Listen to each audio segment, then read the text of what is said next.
Bago sa taga-bukid. Tagbukid na ni. After bukid, I will reside there in our mountain top.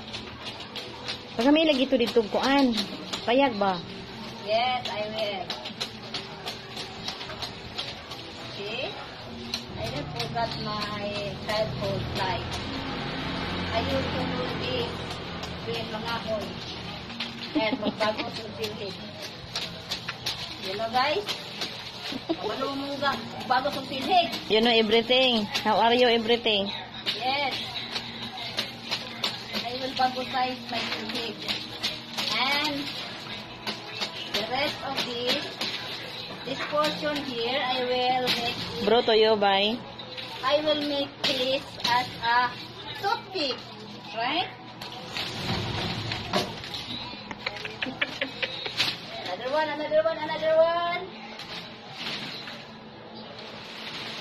Pero tiyo, nanguha ito silingan og lukay ba? Gulo dito sa kasada.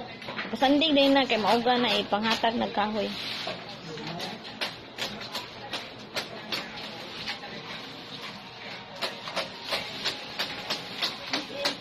Sige kayo baligya, daghana tag 20 na diyang bugos.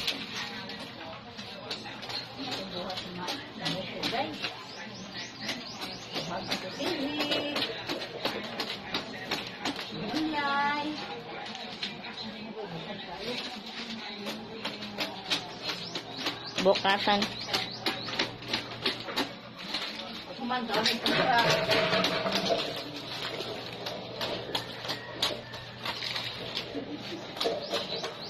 Capture also my composition.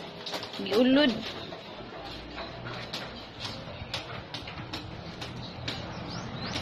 Lain, dako na siya ay. Hintubo. Ang bulak, oh. Octopus may mga ngalan, ane.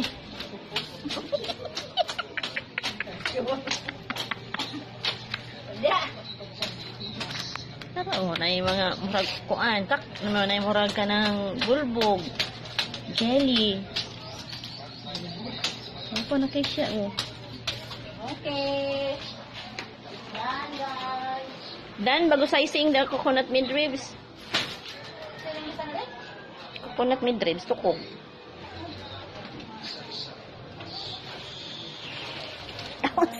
Ang sadi ay mo, biya na? I will use this as a firewood.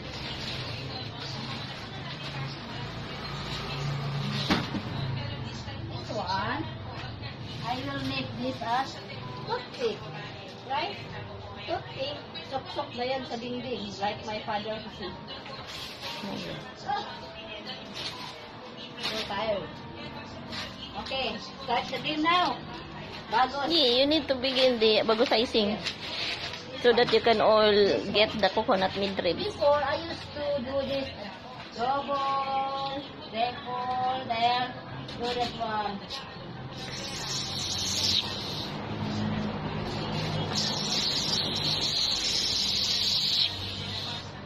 Then finishing touches again. See? Oh, and I will do this with midribs.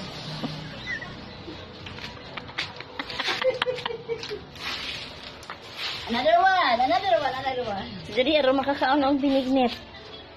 There are aphids. Oh, aphids is in the Good, meat. it's a apis, but that is a peren. It's just an aphid. I really miss the life of bukid. I'm doing this before this was when I was Young, so much younger than today. Never need the day you Then, want. sometimes my mother will use this to whip me because I'm very magnet, and they will use this. Kiwis, kiwis. For this kiwis, super hurting. To hampas hising the legs. Oh, enough. I will use the smaller knife to mag-size that. Then the mother asked, kinsay gitahod? Maestra ako. Maestra! Patay. Wala na may grado.